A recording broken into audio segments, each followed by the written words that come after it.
Boa tarde, irmãos, graça e paz. Eu sou o professor Rony e quero encaminhar a vocês mais um resumo, um breve comentário sobre a nossa sétima aula, ainda dentro do que temos discutido sobre a importância da história no desenvolvimento da teologia. Hoje, nesta aula, o nosso assunto é sobre o período da Reforma Protestante. Este, sem dúvida alguma, para nós cristãos reformados, é o período mais importante, no qual nós, da Igreja Presbiteriana, temos a base da nossa interpretação, da nossa apologética bíblica. A Reforma Protestante é um período que se deu de 1500 a 1750, tendo aí como grande nome aquele que nós conhecemos por Martinho Lutero. Assim como temos feito nas aulas anteriores, quero ler, a princípio, uma frase, e esta deixada pelo próprio Martinho Lutero, que nos diz assim: qualquer ensinamento que não se enquadre nas Escrituras deve ser rejeitado, mesmo que faça chover milagres todos os dias. A ênfase desta frase é justamente aquilo que nós temos como primordial para a fé cristã: as Escrituras Sagradas, a Palavra de Deus inspirada, que é regra de fé e prática para a nossa vida. De acordo com o que Lutero aqui sugere para nós, recomenda que rejeitemos qualquer coisa que não se enquadre, que esteja fora ou em conflito com aquilo que nós temos na revelação de Deus, ou seja, a Bíblia. Ainda que, Lutero diz, isto faça chover milagres diante dos nossos olhos. Então, milagre nunca deve ser, ou será mais importante do que a palavra de Deus revelada a todos nós. Então, que debaixo desta frase, que nós continuemos a pensar e a seguir os caminhos do Senhor, buscando o conhecimento das Escrituras, fundamentar a nossa fé nas Escrituras, servirmos a Deus conforme as Escrituras. Pois somente assim nós seremos vistos e tidos não pelos homens, mas por Deus, como testemunhas fiéis e verdadeiras. Vamos falar um pouco, propriamente dito, sobre este período, o período da Reforma Protestante. O termo reforma, ele refere-se aí ao movimento que aconteceu na Europa Ocidental, que teve início com este grande servo de Deus, já dito inicialmente, lido a sua frase, Martinho Lutero, mas que foi seguido aí por outros grandes nomes, dentre eles Zwingli e João Calvino. Quais foram alguns dos fatos importantes do período da Reforma para o desenvolvimento da teologia e para a nossa fé cristã? A Reforma, primeiramente, conforme nós queremos ressaltar nesta aula, promoveu não apenas uma reforma relacionada à espiritualidade, ao estudo da palavra de Deus, mas uma reforma mais abrangente, uma reforma moral, teológica e institucional da igreja. Então, a reforma protestante visou a igreja em seu todo, e não apenas em uma área específica. Outro fato interessante e importante desse período é que o período da reforma promoveu grandes mudanças políticas também, sociais e econômicas na Europa e em outras partes do mundo. Então, perceba que interessante. A vida, a fé, aquilo que estes homens defenderam, os seus livros, o seu estilo de vida, influenciou não apenas a área que nós chamamos aí de sagrada, mas também aquilo que nós chamamos de secular, a política, as famílias, a sociedade e, consequentemente, a economia de grande parte do mundo na época. A gente pode ver o impacto dessas influências em todas essas áreas quando a gente estuda um pouco sobre a história da Suíça, sobre a história da Holanda, França e o surgimento dos Estados Unidos. Além de outros países, como lá os Países Baixos, Inglaterra, mas em especial esses que eu citei. Se você estudar um pouco da história desses países, você perceberá o quanto a reforma foi importante e o quanto ela impactou todas essas áreas. Um terceiro grande ponto que nós podemos ressaltar sobre o período da reforma é que foi um período de grandes homens que entregaram as suas próprias vidas para que a igreja voltasse às Escrituras. Não é para que a igreja crescesse, não é para que a igreja, dentro daquilo que o homem considera correto, se tornasse forte, mas para que ela voltasse às Escrituras sagradas.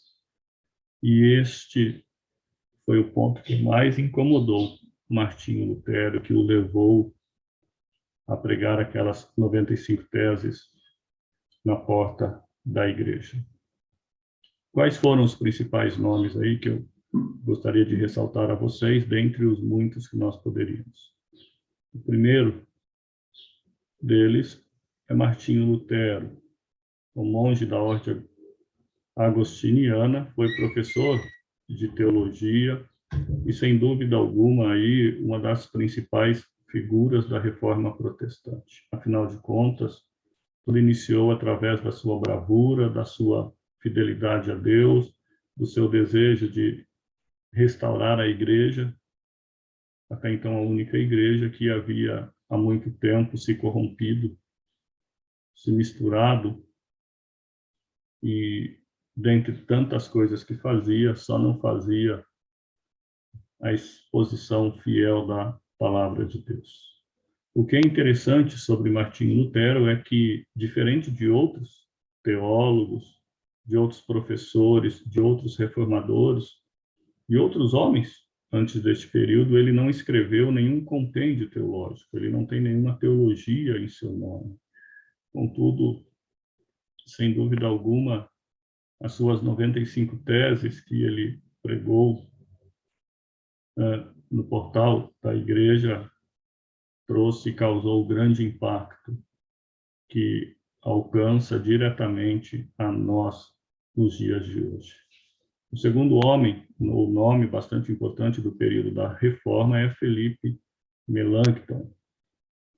Este, além de teólogo, no sentido de estudante da palavra de Deus, foi reformador, astrólogo e astrônomo na Alemanha. Então perceba que não era um homem qualquer, um homem simples que saiu lá do sertão, que saiu da área rural, que saiu de uma família extremamente sofrida e que, por esta ou aquela razão, desejou colaborar com isso, aquilo. Era um homem extremamente capacitado intelectualmente, conhecedor de leis, conhecedor de muitas coisas. Ele, então, diante de tudo o que conhecia e da sua capacidade, tornou-se aí um dos grandes braços direitos de Lutero. E foi o redator de uma grande confissão, a Confissão de Augsburgo, de 1930. Foi ele também o primeiro homem, neste período da Reforma, a escrever uma teologia. Então, perceba que esta primeira teologia do período da Reforma foi escrito por alguém que era astrônomo, por alguém que era astrólogo, mas por alguém que temia Deus, um cientista que se prostrava, confiava e foi, sem dúvida alguma, conduzido pelo Santo Espírito. Este era tão capaz e tinha uma vida tão voltada à palavra de Deus que, segundo Martinho Lutero, todo homem, toda pessoa que estudasse a Bíblia e a teologia de Melanchthon seria ou poderia receber o título de teólogo.